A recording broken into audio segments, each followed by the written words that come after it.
there was a seamlessness with which I assumed Christianity was working for me. And that if I learned to pray in a certain way, wouldn't I be good? And then I think it became a certain kind of sense of entitlement that maybe I was the right kind of person. And I never would have said it because it's too Canadian and too Mennonite to be openly proud, but that I deserved my life. And so by the time I got sick, I was quite certain that my life is something I deserved. And I was truly horrified to find out otherwise.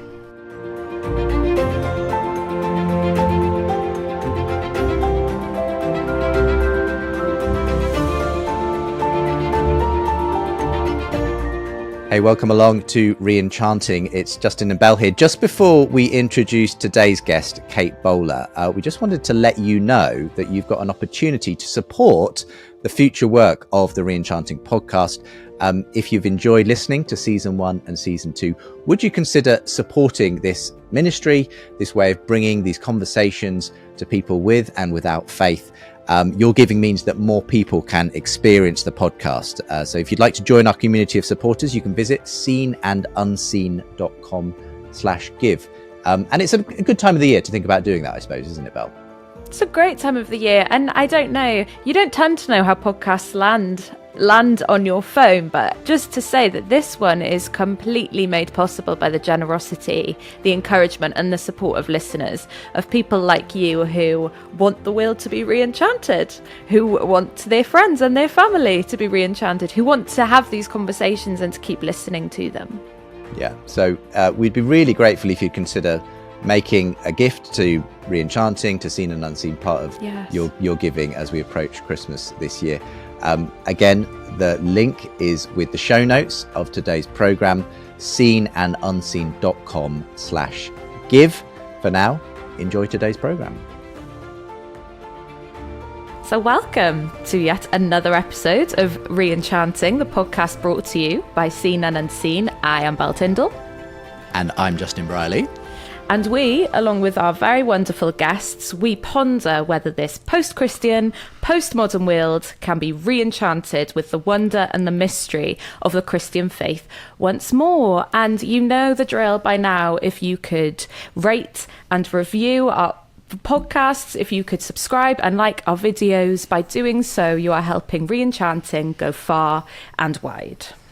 That's right. It would be really helpful if you could do that, especially because we really want people to know about today's guest. Kate Bowler is an author, podcast host, and associate professor of American religious history at Duke University in North Carolina.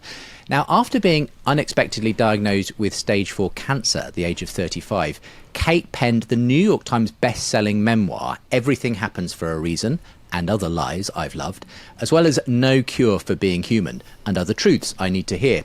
Kate hosts the Everything Happens podcast, which she's got wonderfully resplendent behind her on her camera today. And she often talks on that podcast with guests about what they've learned in difficult times. Yeah, so we'll be asking Kate about her journey with cancer and some of the theology often associated with health, wealth and prosperity. And in a social media saturated culture where people often curate a picture perfect version of their lives, how can we re-enchant the reality of being imperfect, broken humans in a messy world? So, Kate Bowler, welcome along. I'm really looking forward to this conversation as we talk about, and it's a kind of a on-the-nose title for today's discussion, but re-enchanting cancer, because that's obviously at the centre of your story. But before we get to your story, normally, and I'm afraid we haven't got you in person today, but normally we'd be doing this at the top of Lambeth Palace Library, which is obviously a treasure trove of ecclesiological literature. So we always ask our guests, first question in, what are you currently reading? Oh, and how dare you downgrade me from the fanciness I would like to grow. It's like what my dad would say to boyfriends. Are you prepared to treat my daughter in the way she would like to become accustomed? So, and we haven't. How dare you? Well, actually, I just finished a few moments ago this beautiful book. It's an Irish book called Foster, and it's this little novella about parents loving a child that isn't theirs. And I was completely in love and very weepy. I've read that. Is it good to you? Did you love it? Weepy is a symptom. Yeah. Yep.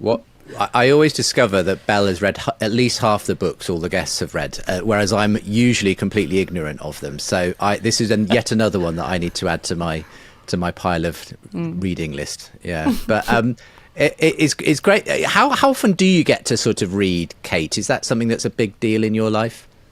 Well, historians are just vast collectors of the boring. We see it out there lying dormant in the world, and we gather it loosely and then tightly into our arms. And so, yeah, for the most part, I'm just reading. And then I read a lot for the podcast, but that's the first time I've ever read widely out of field. For the most part, I read incredibly detailed histories of American religion. On your web. Yeah, that is actually. You're welcome. You're welcome, world. I've done it so that others might so no not. one else has to. I was fascinated when I went onto your website the other day to see that you say that your motto is life is so beautiful, life is so hard. So if you've ever ruined some perfectly good small talk at a party with your honesty, we're already friends. Are you kind of one of those just too honest sometimes people? Yeah, Kate? I guess. Well, I don't do as well in formal cultures because I am more likely to tell you what's going on. Yeah, which is surprising because I was born in London and yet somehow not fully prepared for.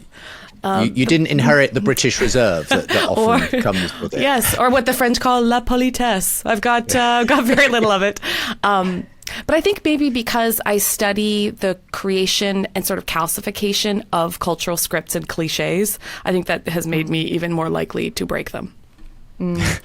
I love it. Before this podcast recording, I've spent about 8 minutes in your company when you popped into our office in London. And after those 8 minutes, I already knew you were one of my favourite people ever. So I think nice. It was like this refreshing whirlwind into Oh my gosh. office. Hi, how are you? What's going on?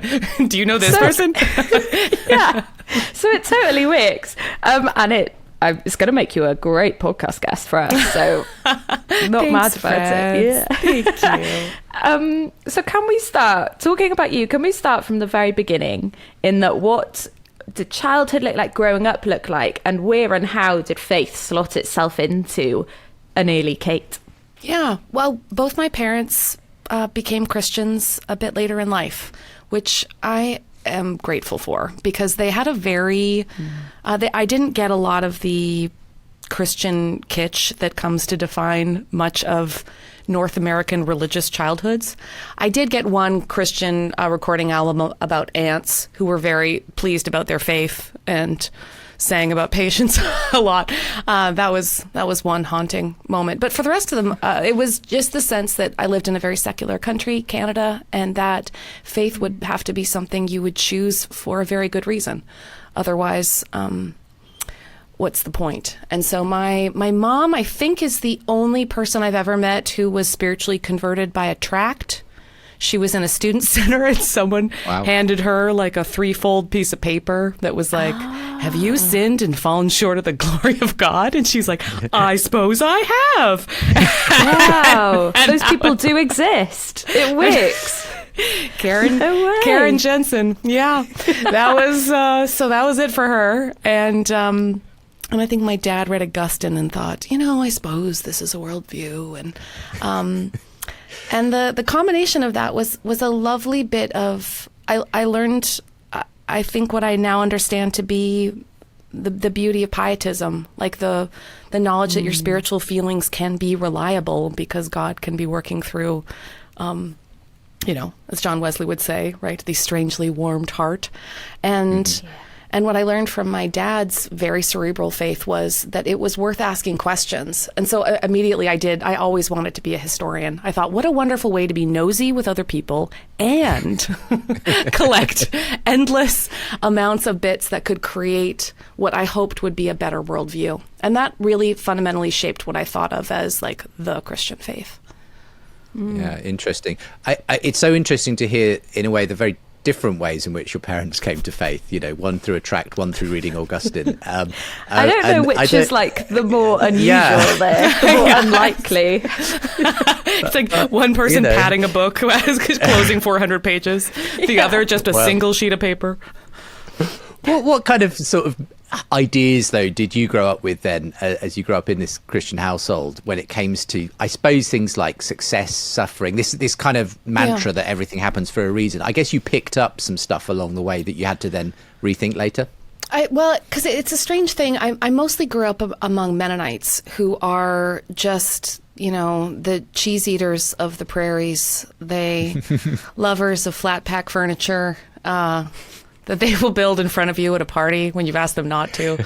They're just, but they love suffering, and they have an acute theology of suffering, and they are also very proud of unbelievably low standards for life. It's that sort of theological pessimism that says, huddle up, stay together, because they have, of course, been a persecuted people.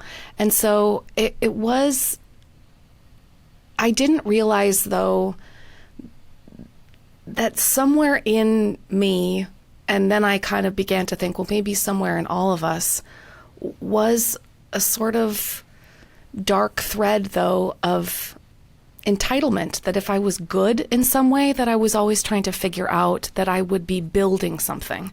And so maybe I did it early on with even just my beliefs, that I could have the right beliefs. I could have the right doctrine. I could have a sound and interesting foundation for my arguments. I felt very, there was a seamlessness with which I assumed Christianity was working for me, and that if I learned to pray in a certain way, wouldn't I be good? And then I think it became a certain kind of sense of entitlement, that maybe I was the right kind of person. And I never would have said it, because it's too Canadian and too Mennonite to be openly proud, but that I deserved my life. And so by the time I got sick, I was quite certain that my life is something I deserved. And I was truly horrified to find out otherwise.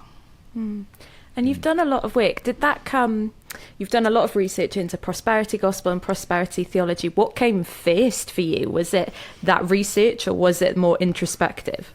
Well, it was the research. I fell in love with studying the prosperity gospel the very first time I saw a church that I thought was a factory pop up in Canada, spilling people out on Sunday morning. And I was like, because I loudly told everyone, no, that is for Americans. Like, we don't do this here. We don't have massive churches. We don't have pastors with amazing hair.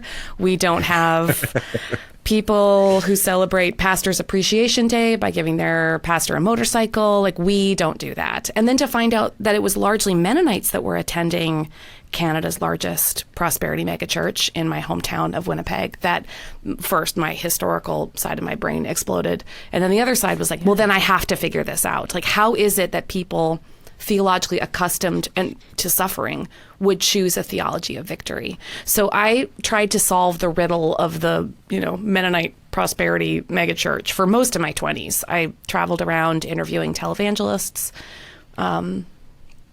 I'm trying to make that sound normal to you, but I'm just gonna let this sentence be what it is. What were some of the standout sort of memories you have of that very interesting period of interviewing, I guess, quite unusual people? Well, I mean, because there's all the caricatures, and that they are the private jets and the his and her Mercedes, and they are, for the most part, true. I mean, I have stood next to in a mega church with a first lady next to just a mega church wall of an aquarium, next to a big sign that said, like, behold, I will make you fishers of men. Then I realized that they had released just one shark, like, into the water, which I thought was sort of spiritually apropos. Wow. But I've seen like eagles released into the mega church. I've seen, Benny Hinn under a giant blue nesty umbrella, having paid to have him personally baptize them, and he would just only he would lean down off of his enormous chair. He was being fanned by his security team. I spent so long with his security team. Anyway, just wild behavior. Wow. And he also dropped all of us off at a diamond refinery because he would get a cut of the. And there was like every other stop, there was like some kind of attempt at a spiritual analogy, but this was like, hey, it's a diamond refinery. So we were all working really hard on that one. Wow. But for the most part, what I loved about it was that apart from the bigger and better and show and tellness of the pastors, were the people in the pews were so lovely, and their hopes were so ordinary. God, make my family be together. God, heal this one stupid, unfixable problem. God, I don't have health insurance. How am I supposed to solve this? And so listening to their desire to see God in their everyday life, I never stopped finding really inspirational. So most of the history that I wrote was an account of everyday faith and their attempt to see health, wealth, and victory play out.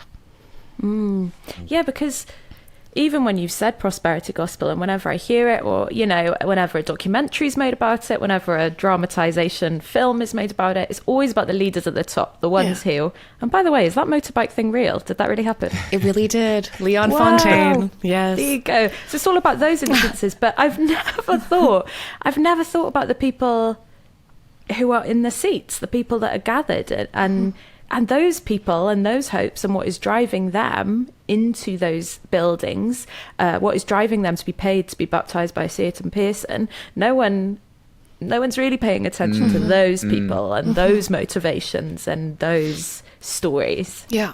Because I think what that taught me was that theologically, wherever you kind of drop the anchor, there's really something to be learned. And so for prosperity gospel, who does expect that being a Christian ought to bring you health, wealth, and happiness, the bit that they really get right is they drop the anchor on God's great goodness and a very high account of creation, which is when we look at each other, shouldn't we, you know, what father would, when asked for bread, would give you a stone? That kind of feeling, like, doesn't God love me? Isn't God's goodness? Shouldn't I be able to see it and feel it?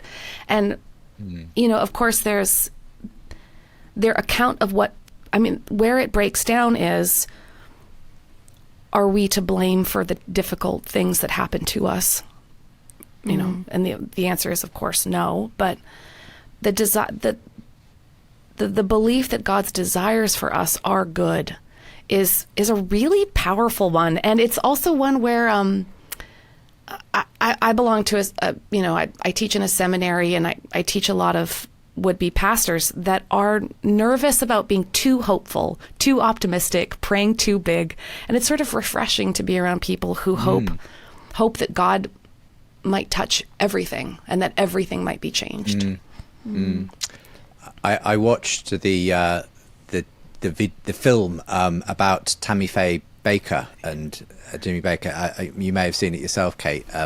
Jessica Chastain, I think, and Andrew Garfield playing the lead roles. And it was, I mean, at one level, it was kind of scary because this was kind of being played out in front of you, was one of the fathers of the modern televangelist movement and all the sadness and brokenness and toxicity that was involved in it, sadly. But also, it also painted a very human picture, especially obviously of Tammy Faye. And you kind of have to remember these are humans.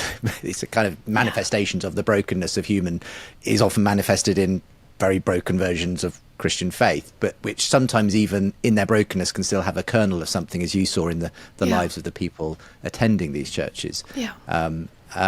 What about then your own journey? Because obviously you'd kind of looked at that, you know, as a researcher, that whole thing.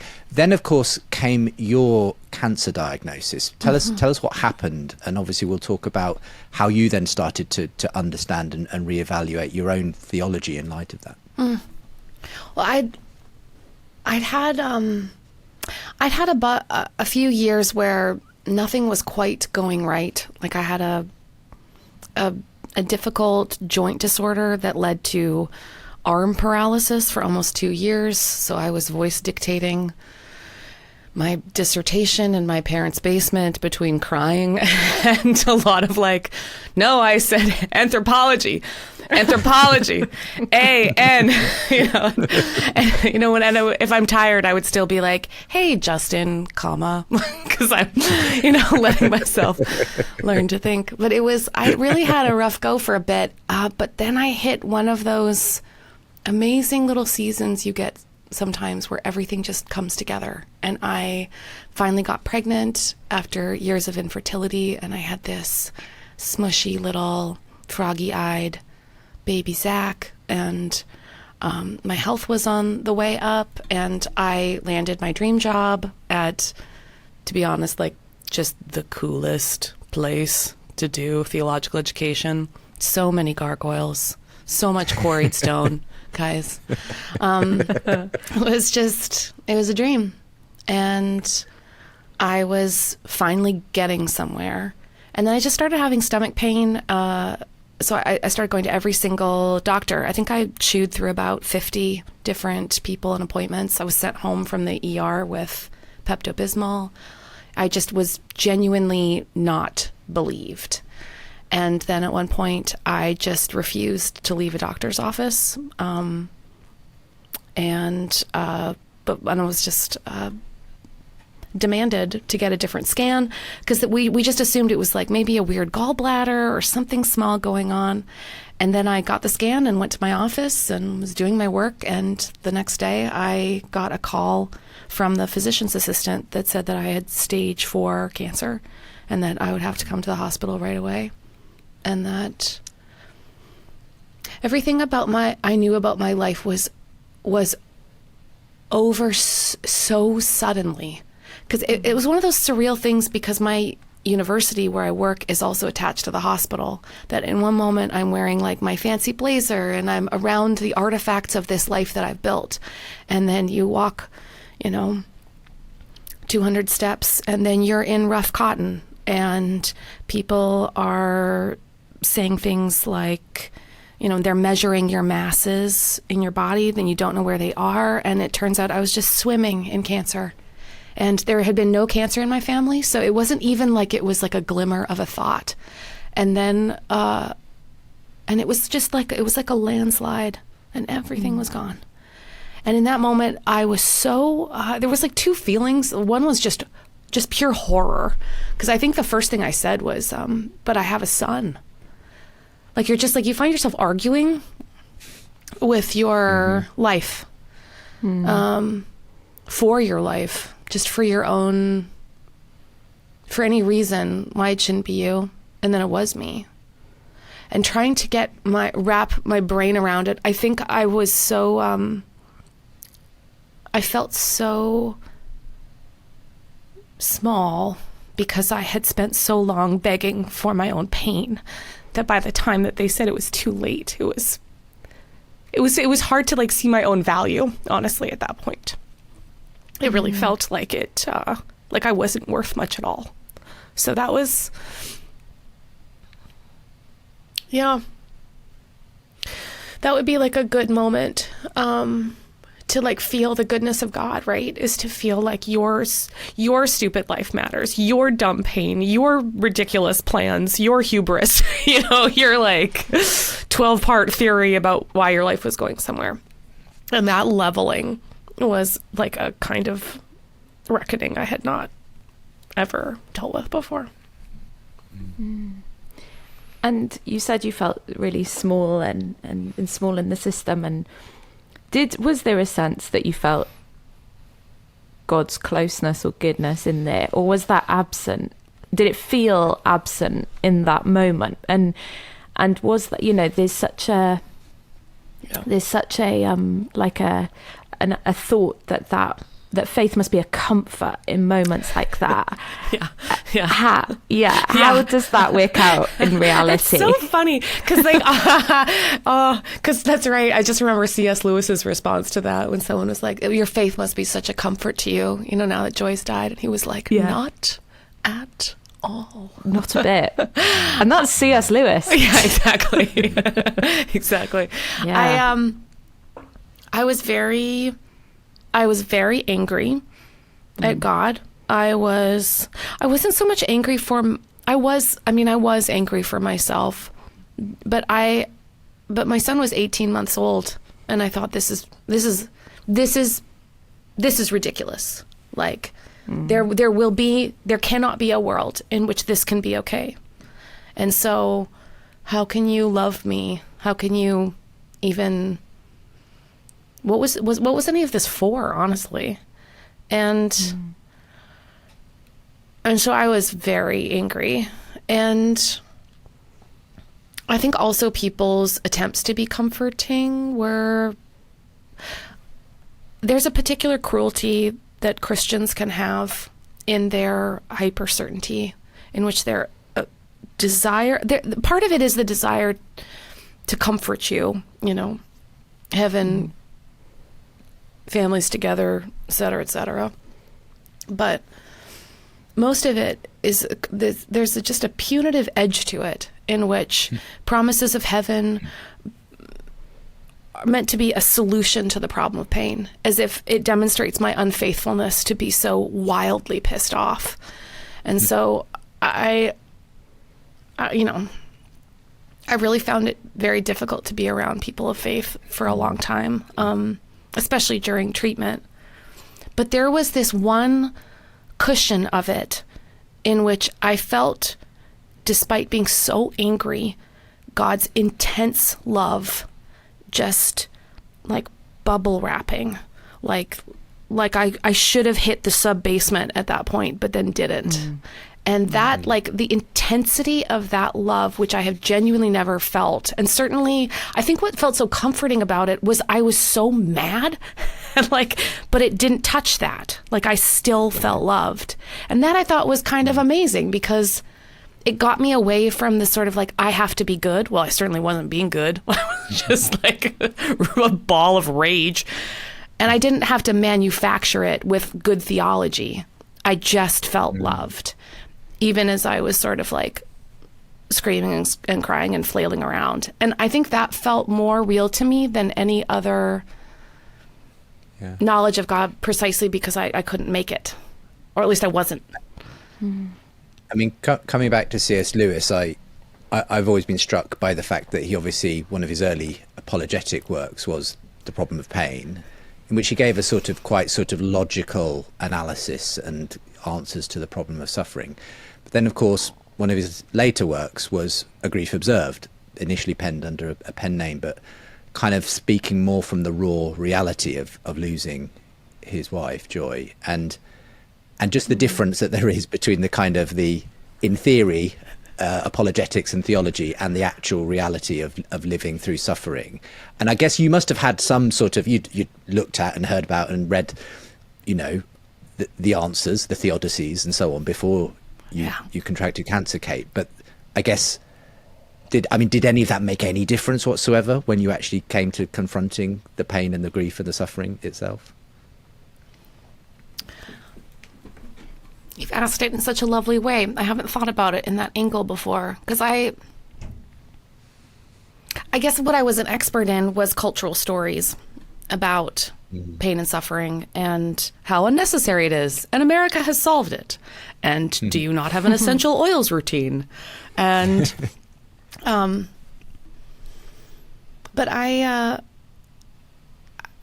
think what I didn't expect was maybe just the roller coaster of the psalmist's language, that you can be so that lament can feel so righteous, and then the psalm turns a corner, and then God's proximity is so real, and that constant feeling that you feel abandoned and yet you don't is one I don't think I could have described, let alone used as an argument. But now, honestly, it's one of the very few things that I believe to be a genuine promise, is that God will never leave us. And that is what I have in my mind when I think of, is even there, in a place where God should not be, that is precisely where God draws near. Yeah. I am getting all biblical geek on you now. Psalm 23, there's that's the really famous one, like, the Lord's my shepherd, I lack nothing, and all of this, and then right in the middle there's this little line about, even though I walk through the darkest valley, I'll fear no evil. And then the line in English goes, I will fear no evil, for you are with me. But that "are with" is an English device to make the Hebrew translatable. So in the Hebrew, it's just, I'll fear no evil because you, me. Like, because you, we're one. Because you, me, we're one in this. Right in this, we're one. And I think that is... It's lovely. Yeah, so like there's no outcome. That psalm doesn't offer an outcome. The psalms don't offer an outcome. The promise there is the whole you, me. Yes. You exist, I exist. You, me. Like, we're like interchangeable. Oh, good. Yeah, that's just the biblical geek in me. I love it. But yeah, I love that too. But you mentioned lament there, and for anyone who isn't a Christian or isn't sort of isn't necessarily aware of the depth of that word and what it means, how would you describe... Cool, this is a big question, I realise, as I'm asking it, but talk us through that word lament. What do you mean by that? What would that look like? I guess an absolutely honest and raw and righteous anger at the unfairness of life as it is. And it's all the untidiness of, I feel like, this is, and it can be suffering that's caused by others. It can be suffering that we bring about by our own hand. It's why people love Alcoholics Anonymous so much as a format, is where you can stand up and say, the inside out, not to be repeated at parties truth. And I think people are often raised in traditions where they're not allowed to point out hypocrisy. Especially spiritual hypocrisy. Like, wait, wasn't it supposed to be better than this? Aren't we all not supposed to be quite so miserable and fearful and scared and undone? But it's the dark, it's like it's the light and shadow, and be able to point out all the grayscale of the shadow. And I certainly wasn't raised with that kind of spiritual rage fest, but I have found it to be wonderfully elucidating. Yeah, I think because in Christian thought, there's this idea that there's something within us that's like made to adore and made to praise and those things. And I've written about that and I believe it 100%. But then on the flip side, if we're made to adore, then we are literally made to lament. I like that. And not to just give an argument for profanity, but all those studies that show, like, if you have your hand plunged in ice water, that you can be the person that endures the uncomfortable thing for 30 seconds longer. I have always found that to be spiritually true. If we are held back from saying something so patently obvious, that we will, that I don't think we have said the beautiful and true thing. I think it can also be that this is unbearable. I think sometimes Christians perhaps make the mistake of thinking, but if I don't appear to have it all together and be victorious and so on, then this will be somehow a quote unquote bad witness to those around me. Yeah. I'll show that being a Christian doesn't make any difference. I sometimes wonder if it's more of an off-putting thing that when people sort of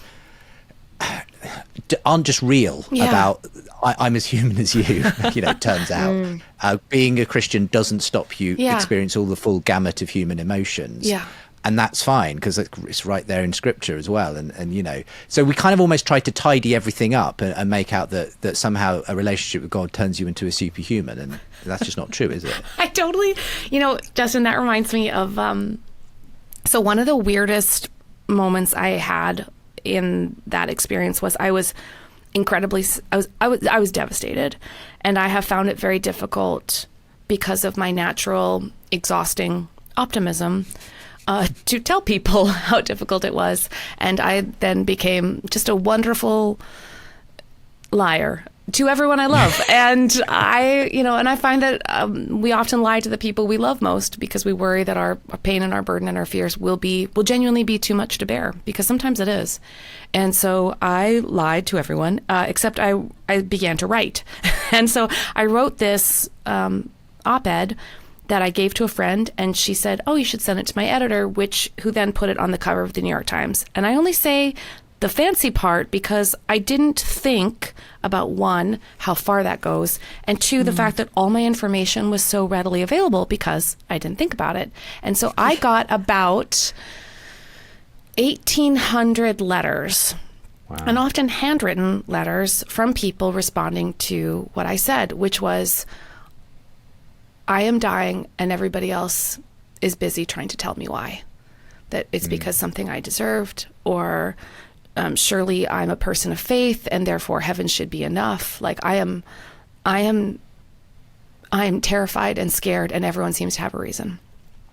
And all I want to do is be loved.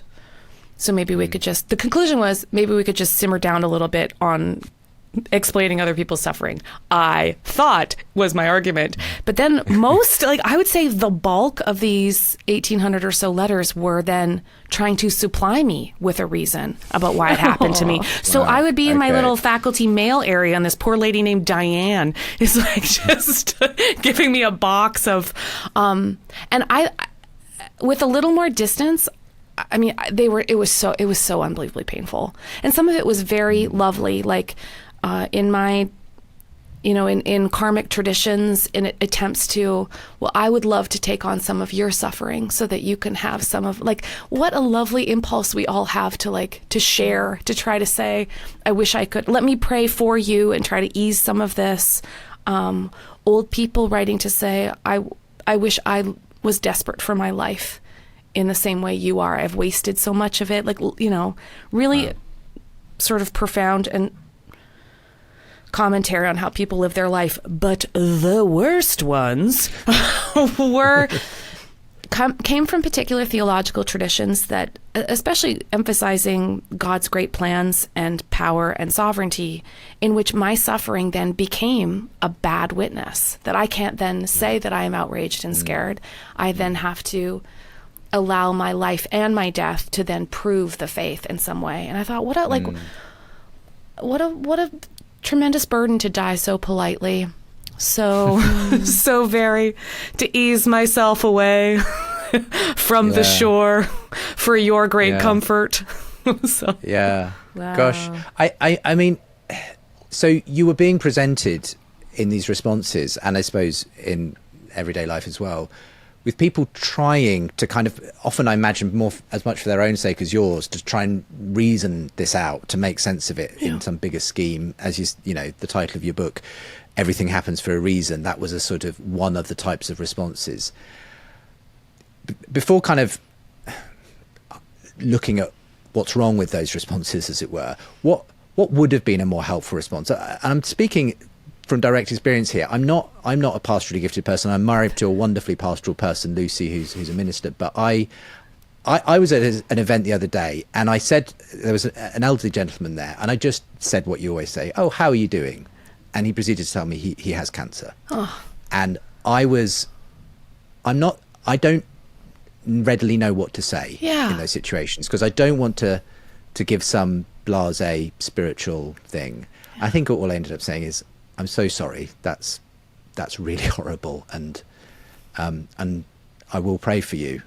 I don't know if that's that was perfect response. What is that? I don't know that it is, but what would have helped Kate when it came to people just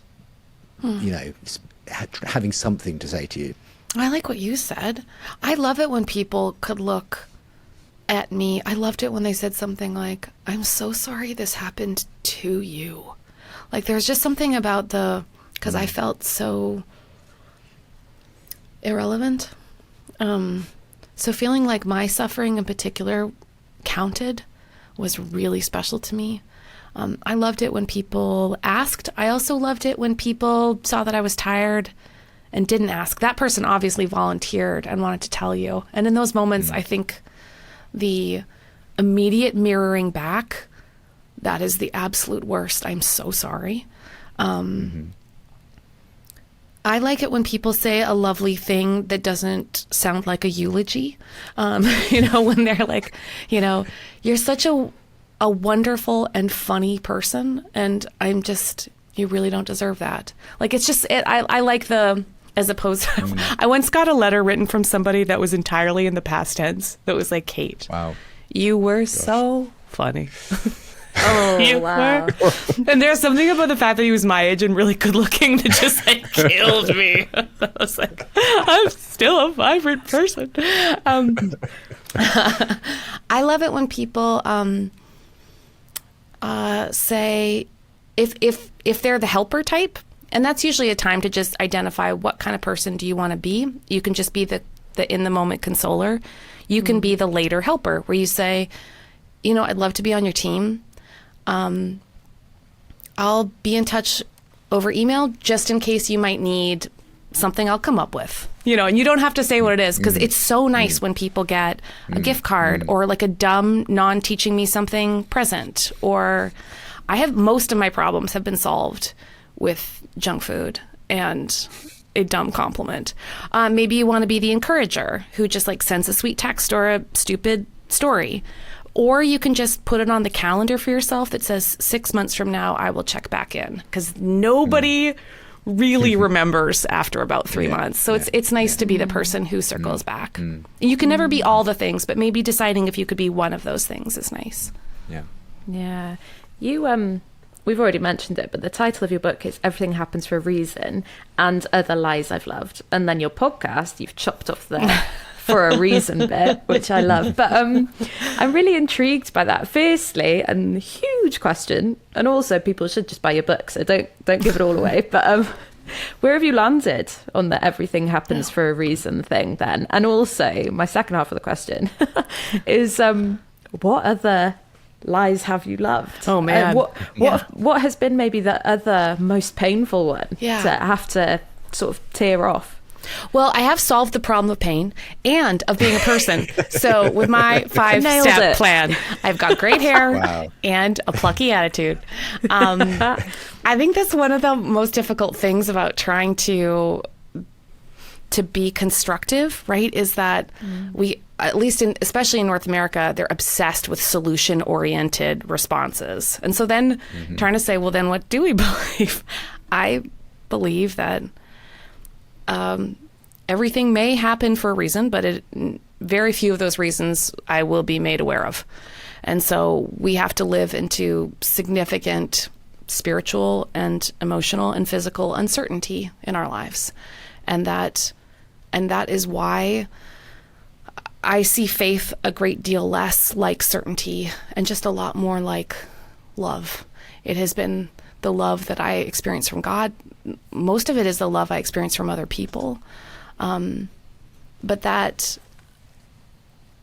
having less of a seamless theology means I do think that we have to have more courage than we thought we did. I don't think faith is there to make us feel good, or even especially not to measurably improve our lives. I mean, I think for the most part, Christianity will probably make your life worse.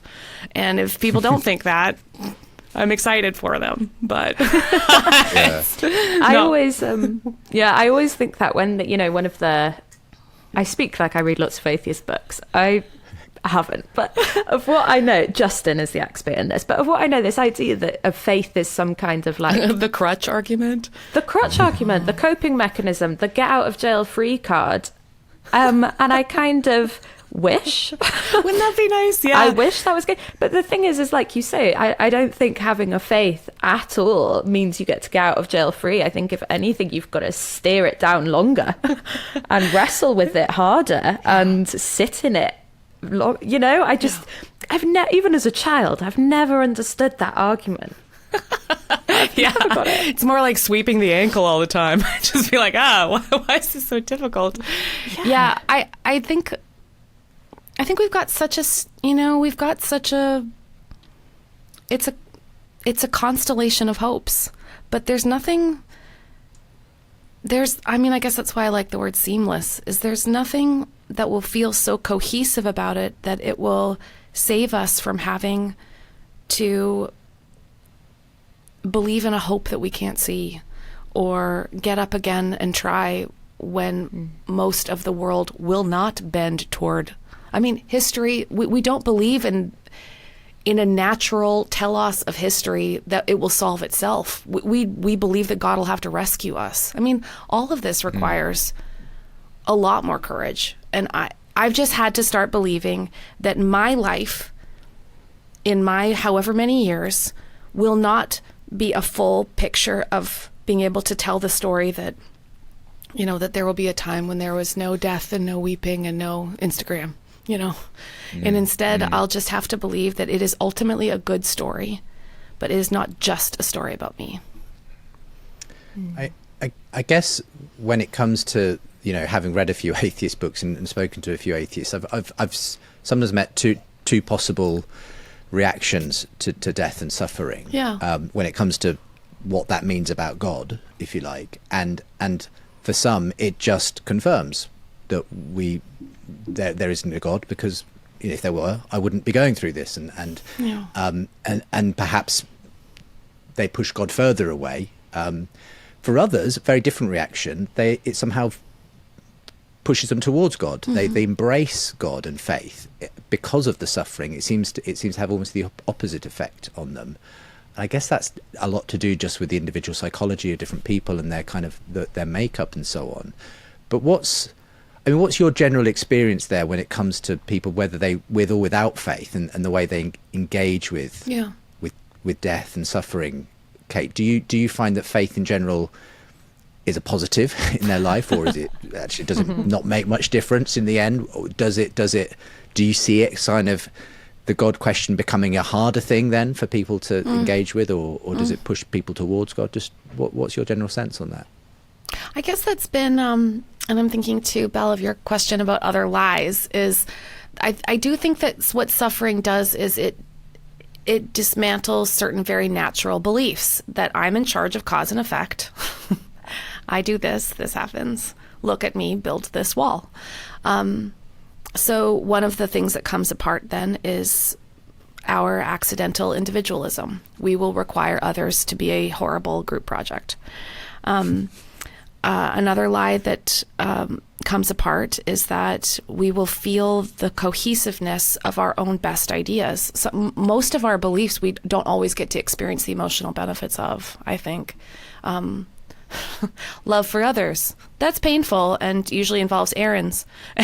Like, it will not get you ahead. I mean, so many of our virtues then become our burdens. And that is because, and that is the strangest part about this, and that is, I think, what comes apart in people's lives is the more we love, the more we love.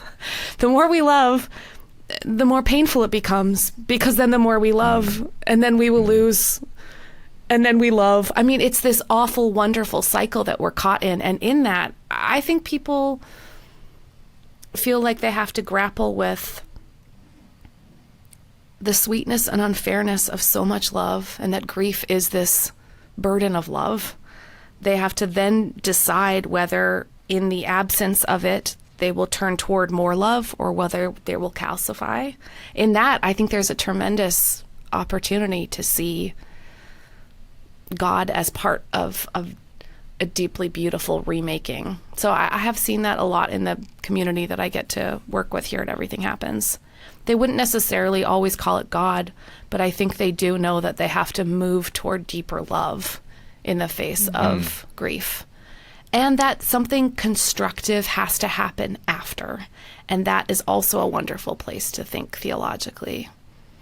I mean, it sounds like you certainly went on that journey yourself of kind of realizing you're not in control in the end. You kind of have to give up this idea that, which we often kind of get inculcated into in Western culture, don't we? That we've got it all mastered now. And then suddenly we're confronted with something that we just have no control over, a cancer diagnosis, a COVID pandemic, something. Yeah. And suddenly you realize, I am fragile, I'm finite. I'm not the master of my destiny in the end. And that's quite a scary thing, I think, in a culture where we've sort of insulated ourselves to a large extent against death and suffering in ways that previous generations probably just didn't have the option to. So I mean, that sounds like a really hard thing to go through, but what was there a benefit in a sense to kind of learning that very hard lesson, Kate, in your case?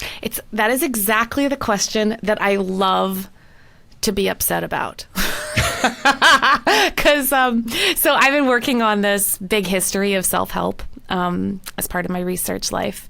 And so I read every single bestseller that comes out, every single solution purveyor of you can fix your own life. And it reminds me over and over again the thing I don't ever want to forget, which is that there is no math for suffering. I don't get paid back for all I lost. Nothing will ever make it worth it. Mm-hmm. And yet, there are these little treasures. There are these like glimmers of beautiful things that I would not have learned otherwise. And finding a way to express that in a way that's honest without making another sort of causal loop, right? Yeah. Which we love. We love those causal loops. And I went through this so that I got this, and then I went through that. We like to tie everything up with a pretty bow as though that's the end of the story, Ta-da. don't we? Yeah. So I think that's why I love the conversations I get to have, is feeling like I'm constantly learning from people who didn't just find answers, because there are so few answers, but they called wisdom. And there is wisdom, I think, to be found in suffering. Wisdom, not answers. I like that. What does this, and I'm aware we're running out of time, but what does hope look like for you? In a hope that's not toxic, but a hope that's rooted. What's the source of that for you now? And how does that look? Yeah. I guess, because my hope before was largely in myself as an insanely industrious middle-class citizen of academia. And I was largely my own source of hope previously. I guess I think about hope as an anchor dropped into the future, and that God is just pulling us toward God's self, just bit by bit. And that sometimes you get that feeling of that lovely horizon that God has made. And the rest of the time we can't see it. And so it's just looking everywhere. It's that little breadcrumb feeling. You look in the past for lovely things where God and love showed up. You look in the present for all the little things that shimmer. And then every now and then you get a little glimpse of what might yet be. That's beautiful. There is good news in as much as I understand it, Kate, you are now cancer free. You kind of came through that. There's always, I suppose, that temptation to somehow, say, oh well, happy ending. And so how do you resist that? Yeah. What and it's generally, I think my temptation throughout this whole interview has been to sort of try and pull out lessons and, I know, things. we always do it. And I know that's exactly the opposite in a sense of what you're saying. You're saying, let's not leap to these kinds of, let's draw the moral from this story and see what God was up to all the time in the background. But in that sense, how do you kind of think about your life and the awful things and the joyful things and everything and where it currently is, which happens to be at the point where you happily don't have cancer? What's kind of, how do you kind of put that all together, if you like, in some kind of bigger picture? Yeah. Well, and Justin, you've done a wonderful job of not being a solutions factory. So never think that you've done anything close to that. I lived for so long with chronic cancer, and now I live with a fair amount of sort of ongoing precarity where I have to get checked, and I regularly kind of form new precancerous kind of stuff. So there's just, I think what the reason why that is at the foundation of the answer is I will never feel like I'm beyond it. And I guess in that one way, I mean, I wish that I was, had an uncomfortable confidence in my future. But I think what I never want to unlearn is, in my precarity, I learned to see something about who God is, that God loves the brokenhearted.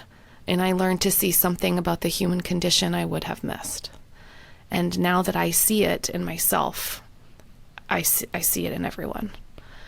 And that humbling, where I am exactly as special as everyone else, I really hope will shape my understanding of justice and of love and of service.